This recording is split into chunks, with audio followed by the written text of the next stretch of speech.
ISIS کا نام تو آپ نے میڈیا پر سنا ہی ہوگا. اگر ISIS کا نہیں سنا تو داعش کا تو ضرور ہی سنا ہوگا.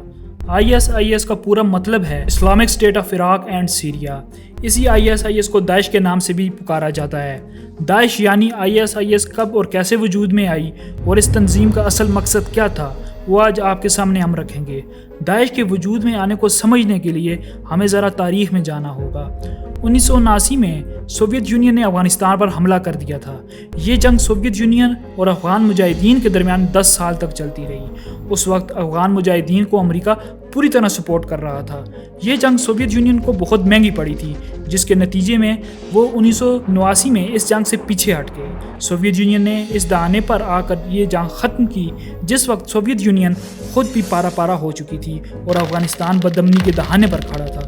اس سب کے اختتام پر 1979 میں ابو مسعود الزرقوی نامی شخص نے عراق سے افغانستان کی طرف سفر کیا. اس کے سفر کا مقصد سوویت کے خلاف جہاد کرنا تھا، لیکن افغانستان پہنچ کر اس کی سوچ تبدیل ہو گئی اور یہ جہادی بننے کے بجائے ایک میڈیا رپورٹر بن گیا اور اس نے اسلامی خبرنامہ کے لیے رپورٹنگ شروع کر دی.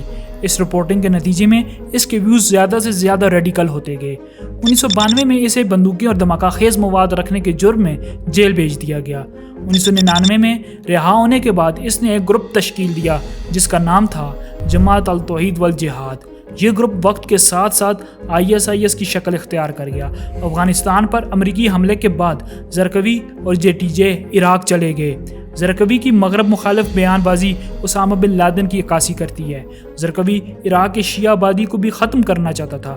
28 اکتوبر 2002 کو زرقوی کی تنظیم کے رکن نے امریکی امدادی افسر لارنس فولی کو جارڈن میں ان کے گھر کے باہر قتل کر دیا. زرقوی اور JTJ نے عراق اور اس کے آس پاس کے تمام شیعہ علاقوں میں خودکش بمباری کی مہم کا بھی آغاز کر دیا تھا. 2004 میں JTJ کے خلاف آپریشن لانچ ہوا. اس آپریشن کے دوران JTJ کا نام تبدیل کر کے AQI رکھ دیا گیا جس کا مطلب تھا القاعدہ ان عراق، اور اس کے بعد پھر سے اس کا نام تبدیل کیا گیا اور اس مرتبہ ISI کے نام سے جانی جانے لگی.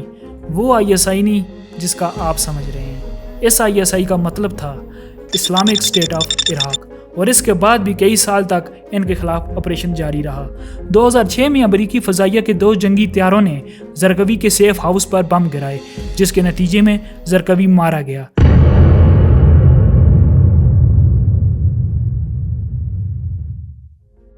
اس کے بعد کہانی شروع ہوتی ہے سیریا یعنی شام کی. 2010 میں ابو بکر البغدادی نامی شخص نے القاعدہ کی قیادت سنبھالی. جب ابو بکر البغدادی نے القاعدہ کی قیادت سنبھالی تو اس وقت امریکہ عراق سے اپنی فوجیں نکال رہا تھا. 1 سال کے اندر بغدادی پورے شام میں پھیل گیا. شام میں موجود پہلے سے سیاسی عدم استحکام نے بغدادی کو اپنا ہدف پانے میں اور بھی آسانی بخشی. اب ISI کا نام تبدیل کر کے ISIS ہو چکا تھا. اب اس گروپ کا پورا نام تھا Islamic state of Iraq and Syria. 2014 میں ISIS نے عراق میں فلوجہ، موصل اور تکرت کا کنٹرول سنبھال لیا. یہ داعش کے لیے ایک اہم موڑ تھا.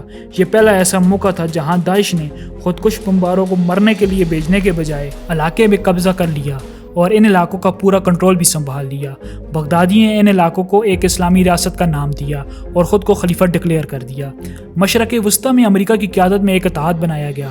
اس اتحاد نے 24,000 سے زیادہ فضائی حملے کیے داعش پر تاکہ وہ مقامی فورسز کو عراق اور شام کے کچھ حصوں پر دوبارہ کنٹرول حاصل کرنے میں مدد کر سکیں.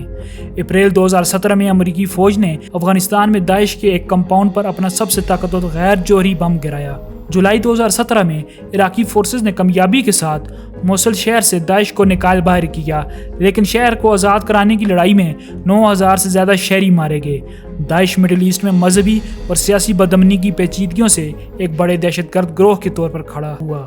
یہ گروپ اپنے کچھ موقف کی وجہ سے اپیل کو برقرار رکھتا ہے کیونکہ کمزور کے لیے انقلاب اور انصاف کا وعدہ کرتا ہے. 2018 کی رپورٹس کے مطابق داعش کی فوج کمزور ہوئی ہے اور اس کے مالیاتی ذخائر میں بھی کافی حد تک کمی آئی ہے، لیکن اس دہشت گرد تنظیم کے خاتمے کے لیے آج بھی بین الاقوامی کوششیں جاری ہیں.